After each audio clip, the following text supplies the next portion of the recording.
Faites attention, car ce que je vais dire va choquer beaucoup de monde. La dépression n'existe pas. Pas dans le sens où ils essaient de vous l'enfoncer dans la gorge. C'est le plus gros canular, l'arnaque la mieux planifiée, le mensonge le mieux proféré qu'ils aient jamais avalé. Ils veulent que vous croyiez que vous êtes impuissant, que vous êtes une victime, que votre esprit est brisé et qu'il n'y a aucune issue. Pourquoi? Parce qu'un homme déprimé est facile à dominer. Un homme déprimé avale des pilules, consomme des distractions, passe la journée à parcourir son flux TikTok et ne se rebelle jamais. Un homme déprimé est un client fidèle. Mais voici la dure vérité, la dépression n'est pas une maladie. C'est un symptôme. Un symptôme de vivre une vie sans Dieu. Un symptôme d'existence dans un système qui vous enlève votre objectif, aspire votre discipline et vous remplit la tête d'illusions. C'est le corps et l'âme qui crient « Je n'en peux plus ». L'Occident n'a pas de remède à ce problème, car il est le créateur de ce poison. Et il y a une chose qu'ils ne veulent pas que vous sachiez, les musulmans ne souffrent pas de dépression. Voyagez dans un pays islamique. Parlez aux fidèles de la mosquée. Même les plus pauvres, ceux qui subissent des pressions, ceux qui n'ont presque rien. Ils ne sont pas déprimés. Ils ont quelque chose qui vous manque, l'islam. Et l'islam est l'antidote. La formule exacte. Pourquoi? Parce que l'islam offre la discipline là où l'Occident offre le chaos. Famille où règne la solitude. Prière là où il y a des pilules. Un but là où il y a du vide. Dieu où il n'y a qu'un abîme. C'est pourquoi les musulmans marchent avec la paix dans le cœur alors que l'Occident se noie sous les antidépresseurs. Quand je dis que l'islam est le seul moyen de vaincre la dépression, je n'exagère pas. J'ai vécu dans les deux mondes. J'ai vu des hommes en Occident avec tout ou des voitures, des femmes, de l'argent et pourtant ils étaient plongés dans la tristesse. Et j'ai vu des musulmans avec presque rien, dormant par terre, cumulant 2 emplois, confrontés à des difficultés et souriant. Pensez-vous que c'est une coïncidence? Génétique? Non, c'est l'islam. Si vous voulez sortir de la dépression, si vous voulez cesser d'être l'esclave de ce système, vous devez comprendre une chose, ce ne sera pas avec des médicaments. Ce ne sera pas avec de l'argent. Ce ne sera pas avec des distractions. Ce sera seulement avec la foi. Ce ne sera qu'avec Dieu. Ce ne sera qu'avec l'islam. Maintenant, préparez-vous, car je vais tout démonter. Pourquoi l'Occident fabrique-t-il la dépression? Pourquoi l'islam le détruit-il? Et pourquoi vous ne serez jamais libre tant que vous n'aurez pas affronté la vérité? Le monde occidental a construit tout un système pour vous maintenir déprimé, et ils savent exactement ce qu'ils font. Ne vous y trompez pas, les entreprises qui pèsent des milliards de dollars, les gouvernements, les médias, les sociétés pharmaceutiques, ils comprennent tout le jeu. Plus vous êtes déprimé, plus ils gagnent d'argent, plus ils exercent de contrôle. Regardez autour de vous. Quelle est la vie de l'homme occidental moyen? Il se réveille dans un petit appartement, prend son téléphone portable, bombardé de modèles Instagram, de faux influenceurs, de publicités, d'actualités ou tout lui disant qu'il n'est pas assez bien. Vous vous traînez jusqu'à un travail que vous détestez, faites face à 1 heure de trafic, passez 8 heures à vous faire diriger par un patron que vous ne respectez pas, pour ensuite rentrer à la maison, réchauffer des conneries au micro-ondes, regarder Netflix jusqu'à minuit et vous demander pourquoi vous détestez votre vie. Entre les deux, il boit, fume, défile sans fin, consomme de la pornographie, perd du temps et dit ensuite « Je suis déprimé ». Bien sûr que oui. Ce n'est pas un déséquilibre chimique. C'est un déséquilibre de la vie. L'Occident vous a empoisonné de toutes parts. On dit que le mariage est de l'esclavage, donc on se retrouve célibataire et seul. On dit que les enfants sont un fardeau, alors vieillissez sans personne pour prendre soin de vous. On dit que le genre n'a pas d'importance, donc les hommes ne savent pas comment être des hommes et les femmes ne savent pas comment être des femmes. On dit que Dieu n'existe pas, alors vous vous réveillez sans but, sans sens, sans direction. Ils prennent tout ce qui est sacré dans la vie et vendent ensuite de la dopamine pour vous maintenir en vie. Café, malbouffe, drogue, alcool, jeux, OnlyFans. C'est la solution occidentale à la maladie qu'ils ont eux-mêmes créée. Et la dépression? C'est la conséquence naturelle de cela. C'est le corps qui dit « ça ne marche pas ». Mais au lieu de réparer le système, l'Occident vous impose des antidépresseurs. Ils ne demandent pas pourquoi vous êtes déprimé. Ils ne recherchent pas ce qui manque dans leur vie. Ils vous remplissent simplement de produits chimiques et espèrent que vous restez immobile. Et le résultat? Une génération d'hommes accros aux pilules, aux écrans, aux distractions. Une génération si faible qu'elle ne peut même pas faire face à la réalité. Venons aux faits. Les États-Unis sont l'un des pays les plus riches de l'histoire et aussi l'un de ceux où les taux de dépression et de suicide sont les plus élevés. Pensez-y. Si l'argent pouvait résoudre la dépression, les Américains seraient les plus heureux du monde. Mais ce n'est pas le cas. Ils sont misérables. Comparez cela à un village musulman au Maroc ou au Pakistan, où les gens n'ont presque rien, et vous verrez des enfants rire dans les rues, des familles manger ensemble, des hommes aller à la mosquée, des femmes cuisiner, sourire, construire des maisons pleines d'amour. Qui semble le plus heureux? Le milliardaire prenant des pilules dans son manoir ou le fermier priant 5 fois par jour avec sa famille? Maintenant, les femmes. Les femmes occidentales se sont vues vendre un rêve, aller à l'université, faire carrière, dormir, boire, faire la fête, progresser dans l'entreprise, vivre librement. Et aujourd'hui, à 30 ans, ils sont seuls dans de minuscules appartements, avec des chats, épuisés par les emplois en entreprise, croulant sous les dettes, postant des selfies pour attirer l'attention, pleurant dans des verres de vin parce que personne ne veut les épouser. C'est la dépression. Et il n'y a pas que. C'est la dépression d'une société qui ne croit plus à la famille, au mariage, au rôle, à la stabilité. Et les enfants? Ne commencent même pas. En Occident, l'enfant moyen est élevé par les iPads et TikTok. Foyer brisé, parents célibataires, pas de conseils, pas de foi. Au moment où ils atteignent l'adolescence, ils sont anxieux, dépendants des écrans, expérimentent la drogue et ne savent plus qui ils sont. Et la société a encore le culot de se demander pourquoi les taux de suicide explosent. La réponse est évidente, vous avez détruit toutes les structures qui donnent à un être humain stabilité, amour et but. L'Occident ne comprend pas une chose, la dépression n'est pas une question de chimie cérébrale. C'est une question d'âme. C'est vivre dans un système conçu pour vous affaiblir, vous isoler, vous laisser sans but et vous rendre dépendant. La dépression est le résultat logique d'une vie déconnectée de Dieu. Et le monde occidental, dans son arrogance, refuse de l'admettre. Il continue d'essayer de guérir une maladie spirituelle avec des solutions physiques, plus de thérapie, plus de médicaments, plus de distractions. Mais ça ne marche pas. Cela ne fonctionnera jamais. Parce que la vérité est la suivante, l'Occident ne peut pas guérir la dépression. Parce que l'Occident est la dépression.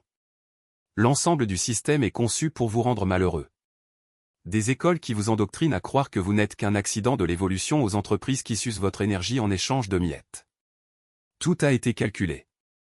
Et la seule issue est de rompre avec cela. Le seul remède est de retourner à Dieu. Le seul espoir est l'islam. Devient votre pire ennemi, jusqu'à ce que vous réalisiez qu'il n'y a rien de plus solitaire que d'être l'esclave de vous-même. L'islam dit, soumettez-vous à Allah et vous trouverez la liberté. Parce que lorsque vous arrêtez de combattre la volonté de Dieu, lorsque vous acceptez qu'il sait ce qui est le mieux pour vous, lorsque vous croyez que chaque épreuve a un but, l'anxiété se dissout. La dépression perd son pouvoir. Vous ne portez plus le poids du monde sur vos épaules parce que vous savez qu'Allah est aux commandes. Et ce n'est pas une faiblesse, c'est la plus grande force qu'un être humain puisse avoir. L'Occident idolâtre la rébellion, mais une rébellion sans direction n'est que chaos. Contre quoi vous rebellez-vous? Contre la réalité? Contre la nature humaine? Contre le sens même de la vie? L'islam n'appelle pas à la rébellion, il appelle à la capitulation. Et dans cet abandon, vous trouvez la paix. Parce que la vérité est que vous n'avez jamais été libre tant que vous croyez vous posséder. Vous étiez esclave de vos désirs, de vos insécurités, de vos doutes. L'islam brise ces chaînes. Il vous dit, vous n'êtes pas votre propre Dieu. Vous n'avez pas à porter seul le fardeau de décider de ce qui est bien et de ce qui est mal. Allah l'a déjà défini. Et lorsque vous suivez ces lois, vous ne vous soumettez pas à la tyrannie, vous vous libérez de votre propre tyrannie intérieure. Pensez-y, en Occident, on apprend aux gens à rechercher le bonheur dans la consommation, dans le statut, dans le plaisir immédiat. Mais que se passe-t-il lorsque vous réalisez tout cela et que vous vous sentez toujours vide? Que se passe-t-il lorsque vous réalisez que rien de tout cela ne comble le trou en vous? Vous sombrez dans le désespoir. Parce que le système ne vous a pas donné d'outils pour gérer le vide, il vous a simplement vendu des distractions. L'islam, en revanche, ne vous promet pas un bonheur facile. Il vous promet quelque chose de mieux, du sens. Il vous dit que la vie est un voyage, que les difficultés sont des épreuves, que la patience est une vertu et que la vraie joie n'est pas d'avoir, mais d'être. En étant reconnaissant.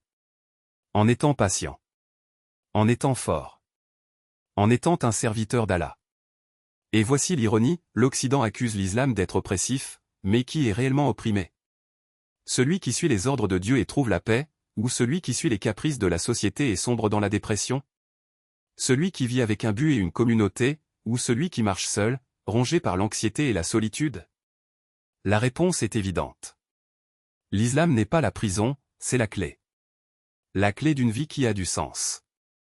La clé d'un esprit qui n'est pas en proie au doute. La clé d'un cœur qui ne soit pas rongé par l'ingratitude. Donc, si vous en avez assez de vivre dans ce cycle de malheur, si vous en avez assez de chercher des réponses là où elles n'existent pas, si vous voulez quelque chose de réel, quelque chose qui fonctionne, quelque chose qui n'est pas qu'une autre promesse creuse, alors arrêtez de chercher au mauvais endroit. L'islam n'est pas seulement une religion. C'est le remède. C'est la solution. C'est la seule chose que l'Occident ne peut pas vous vendre, car ce n'est pas un produit. C'est la vérité. Et la vérité n'a pas besoin de marketing. Elle se soutient. Vous pouvez continuer à essayer de combler le vide avec plus de choses, plus de plaisir, plus de distractions. Ou vous pouvez accepter que le vide n'existe que parce que vous avez été séparé d'Allah. Le choix vous appartient. Mais sachez une chose, la dépression n'est pas une maladie mentale. C'est une maladie de l'âme. Et le seul remède pour une âme malade est de retourner à Dieu. Ont déjà prouvé que cela fonctionne. Parce qu'au fond, tu sais que tu n'en peux plus. On ne supporte plus de se réveiller sans but, sans force, sans volonté. On ne supporte plus de se traîner dans la vie comme un zombie, à consommer, consommer, consommer, sans jamais se sentir rassasié. Tu n'es pas né pour ça. Vous n'avez pas été créé pour être l'esclave du système, la marionnette de vos propres faiblesses, le prisonnier de vos désirs. Vous avez été fait pour quelque chose de plus grand. Et la seule chose qui vous empêche d'y parvenir, c'est vous-même. L'Occident vous vend l'idée que le bonheur réside dans le prochain achat, la prochaine nuit arrosée, la prochaine relation vide. Mais vous avez déjà essayé tout cela, n'est-ce pas? Et le lendemain, le vide est là, plus fort que jamais. Parce que le vide ne peut pas être rempli de choses. Cela remplit de sens. Et le sens ne vient pas de l'extérieur. Cela vient de l'intérieur. Cela vient de Dieu. Avez-vous déjà réfléchi à la raison pour laquelle les musulmans prient 5 fois par jour? Ce n'est pas une obligation. C'est par nécessité. C'est un rappel constant que vous n'êtes pas seul. Qu'il existe quelque chose de plus grand que vous, plus grand que vos problèmes, plus grand que cette vie éphémère. Peu importe à quel point le monde vous déprime, vous aurez toujours une place pour vous élever. Et cet endroit est devant Allah. La prière n'est pas un rituel vide de sens. C'est une connexion. C'est le moment où vous coupez le bruit du monde et écoutez la voix de la vérité. Et quand vous faites cela tous les jours, quelque chose change. Vous cessez d'être une feuille dans le vent, ballottée d'un côté à l'autre par les circonstances. Vous devenez une montagne. Inébranlable. Et le jeûne? Pensez-vous qu'il s'agit simplement de mourir de faim? Non. Le jeûne est l'entraînement ultime à la maîtrise de soi. C'est la preuve que vous n'êtes pas esclave de vos désirs. Que tu puisses dire non à ce qui te affaiblit. Que vous pouvez dominer votre corps au lieu d'être dominé par lui. Et lorsque vous rompez le jeûne, lorsque vous ressentez cette première bouchée de nourriture, vous comprenez ce qu'est la gratitude. Vous comprenez la valeur des choses simples. Vous comprenez que le bonheur ne réside pas dans l'abondance, mais dans la conscience. Et cette prise de conscience est ce qui vous libère de la course effrénée vers toujours plus, toujours plus. La communauté? Avez-vous déjà vu comment les musulmans se traitent les uns les autres? Comme s'ils formaient une famille? Parce que c'est ce qu'ils sont. Il ne s'agit pas seulement d'un groupe de personnes priant ensemble. C'est une armée de frères et sœurs qui se soutiennent, se protègent, se soutiennent. Lorsqu'un musulman tombe, un autre l'aide à se relever. Quand l'un est faible, un autre le fortifie. Quand l'un est perdu, un autre le guide. Et ce n'est pas de la théorie. C'est la réalité. C'est comme ça que ça marche. Parce que l'islam n'est pas une religion individualiste. C'est une fraternité. Et quand vous faites partie de quelque chose comme ça, vous ne vous sentez plus jamais seul. Et la discipline? Pensez-vous que c'est une coïncidence si les musulmans ont des heures fixes pour prier, qu'ils jeûnent pendant la même période, qu'ils font l'aumône, qu'ils accomplissent le hajj? Non, c'est la structure. C'est l'ordre. C'est la preuve que le chaos ne régit pas votre vie. Vous n'êtes pas un animal réagissant à des impulsions. Vous êtes un être humain avec un but, avec une routine et des responsabilités. Et cette discipline est ce qui vous donne la force d'affronter n'importe quelle tempête. Parce que vous savez que quoi qu'il arrive, vous avez un moyen. Vous avez une direction. Vous avez Allah. Maintenant, je demande, où est cette structure en Occident? Où est cette discipline? Où est cette communauté? Où est ce but? Cela n'existe pas. Ce qui existe, c'est un système qui vous dit de faire ce que vous voulez, quand vous le voulez, sans conséquence. Et le résultat? Une génération perdue, anxieuse, déprimée, accro au plaisir momentané parce qu'elle ne sait pas quoi faire de sa propre vie. Pensez-vous que vous êtes libre lorsque vous passez toute la journée sur votre téléphone portable, lorsque vous ne pouvez pas passer 5 minutes sans consulter les réseaux sociaux, lorsque vous avez besoin d'alcool pour vous amuser, lorsque vous ne pouvez pas dormir sans médicaments? Ce n'est pas la liberté. C'est de l'esclavage. Et le pire, c'est qu'on ne s'en rend même pas compte. Mais l'islam vous libère. Il vous sort de la prison de l'ego et vous met sur le chemin de la soumission. Et la soumission n'est pas une faiblesse. C'est la force. C'est reconnaître que vous n'êtes pas Dieu.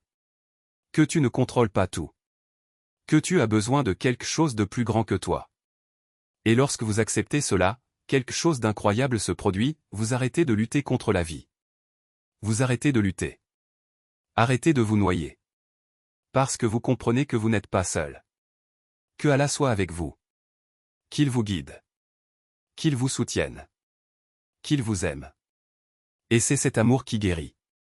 Ce n'est pas un amour romantique, ce n'est pas un amour conditionnel, ce n'est pas un amour qui dépend de vos performances. C'est l'amour inconditionnel. C'est l'amour d'un créateur qui vous connaît mieux que vous-même. Qui sait ce qui est le mieux pour vous, même si vous ne comprenez pas. Qui te pardonne quand tu fais des erreurs. Cela vous donne une nouvelle chance chaque jour. Et lorsque vous ressentez cet amour, lorsque vous le ressentez réellement, vous ne pouvez pas survivre à la dépression. Parce que la dépression se nourrit de solitude, de désespoir, de manque de sens. Et l'islam vous donne exactement le contraire. Alors, si vous en avez assez de vivre une vie sans but, si vous en avez assez de vous sentir vide, si vous en avez assez d'essayer et d'échouer, je vous le dis, arrêtez de chercher des réponses là où elles n'existent pas, arrêtez de croire les mensonges qu'ils vous ont racontés. Arrêtez de vous tromper. La réponse ne réside pas dans le prochain travail, le prochain voyage, la prochaine relation, la prochaine dépendance. La réponse est en Allah. Et le chemin vers lui est l'islam. Vous pouvez continuer à reporter cela. Vous pouvez continuer à dire un jour j'essaierai. Vous pouvez continuer à vous leurrer en pensant que les choses s'amélioreront d'elles-mêmes. Mais la vérité est que le temps passe. Et chaque jour que vous perdez est un autre jour de souffrance. Encore une journée vide. Un jour de plus loin de Dieu. Et pourquoi? Continuez à vivre une vie qui ne vous satisfait pas? Continuez à être l'esclave d'un système qui ne se soucie pas de vous? Continuez à sombrer dans la dépression, l'anxiété, le manque de but? Ou vous pouvez faire le premier pas? Aujourd'hui. Maintenant. Prenez le Coran. Lire. Recherche. Allez dans une mosquée. Parlez à un musulman. Demandez. Question. Défi. Mais faites quelque chose. Parce que le changement ne se produit pas seul. Cela arrive lorsque vous décidez que vous ne pouvez plus vivre comme vous êtes. Quand vous décidez que vous voulez quelque chose de mieux. Lorsque vous décidez, vous méritez la paix. Et tu le mérites. Nous le méritons tous. Alors ça sera quoi? Une autre nuit de distraction? Une autre journée vide? Une autre vie d'esclavage? Ou choisirez-vous enfin la liberté? Le choix vous appartient. Mais rappelez-vous, la vie est courte. Et ce que vous en faites est ce qui définit qui vous êtes. Ne laissez pas la dépression, le système, l'ego ou quoi que ce soit d'autre décider à votre place. Se lever. Respirez profondément. Et dites, assez. Parce que le remède existe. Et c'est plus proche que vous ne le pensez. Et qu'as-tu à perdre? Vous avez tout essayé, n'est-ce pas? Vous avez déjà sombré dans les distractions, les promesses creuses, les solutions qui ne font que retarder le vide. Vous avez déjà cédé au désespoir, à l'apathie, au cycle sans fin des jours qui se répètent comme un cauchemar sans fin. Alors pourquoi ne pas essayer ce qui a toujours fonctionné? Qu'est-ce qui a soutenu les empires et sauvé les âmes? Qu'est-ce qui a transformé les faibles en forts, les égarés en guides, les désespérés en croyants? Ne me dis pas qu'il est trop tard. Ne me dis pas que tu ne peux pas le faire. J'ai vu des hommes plus brisés que toi se relever. J'ai vu des vies brisées se reconstruire sur des fondations que ni le temps, ni la douleur, ni le système ne peuvent ébranler. La dépression ne vous appartient pas. Les chaînes du monde ne vous appartiennent pas. Votre passé ne définit pas votre avenir. Vous appartenez à Allah. Et lorsque vous acceptez cela, lorsque vous vous abandonnez à lui, tout se transforme. Les ombres se dissipent. Le poids devient léger. L'impossible devient le chemin. Car la vérité est simple, vous n'êtes pas fait pour vivre ainsi. Vous avez été créé pour quelque chose de plus grand. Pour la paix. Pour la discipline. Dans la lumière. Ils continueront à vendre des illusions. Les médecins continueront à prescrire des pilules qui anesthésient, mais ne guérissent pas. Les réseaux sociaux continueront d'alimenter votre insatisfaction, votre comparaison, votre faim de quelque chose qui ne vous satisfera jamais. Mais vous connaissez déjà la vérité. Au fond, là où le mensonge n'atteint pas, vous savez qu'il n'y a qu'une seule issue. Il n'y a qu'une seule réponse. Soumission. Livraison. Islam. Parce que l'islam n'est pas qu'une religion. C'est un système. Un code. Un mode de vie qui a déjà résisté à des siècles de guerre, d'oppression et de tentatives de destruction. Et pourtant, c'est ici. Fort. Inébranlable. Parce que c'est la vérité. Et la vérité n'est pas brisée. Elle s'impose. Alors arrêtez de remettre à plus tard. Arrêtez de chercher des excuses. Arrêtez d'attendre le bon moment. Le bon moment est maintenant. Vous pourriez passer les prochaines années à sombrer dans le même trou, à vous réveiller épuisé, à vous traîner toute la journée, à faire comme si tout allait bien, pour ensuite vous recoucher avec le même sentiment de vide. Ou vous pouvez décider, dès maintenant, que ça suffit. Que vous n'êtes plus esclave de rien ni de personne. Que tu choisis la liberté. Que tu choisis Allah. Le remède est là. La réponse est là. La porte est ouverte. Mais vous seul pouvez le traverser. Vous seul pouvez faire le choix. Et ce choix n'est pas une question de religion.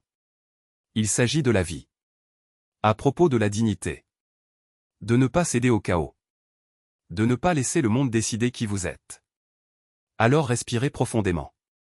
Regardez à l'intérieur. Et demandez-vous, jusqu'à quand? Combien de temps laisserez-vous la dépression parler à votre place? Combien de temps laisserez-vous le système dicter ses règles? Combien de temps vivrez-vous comme un fantôme dans votre propre vie? L'islam est la réponse. L'islam est la porte de sortie. L'islam est la vérité.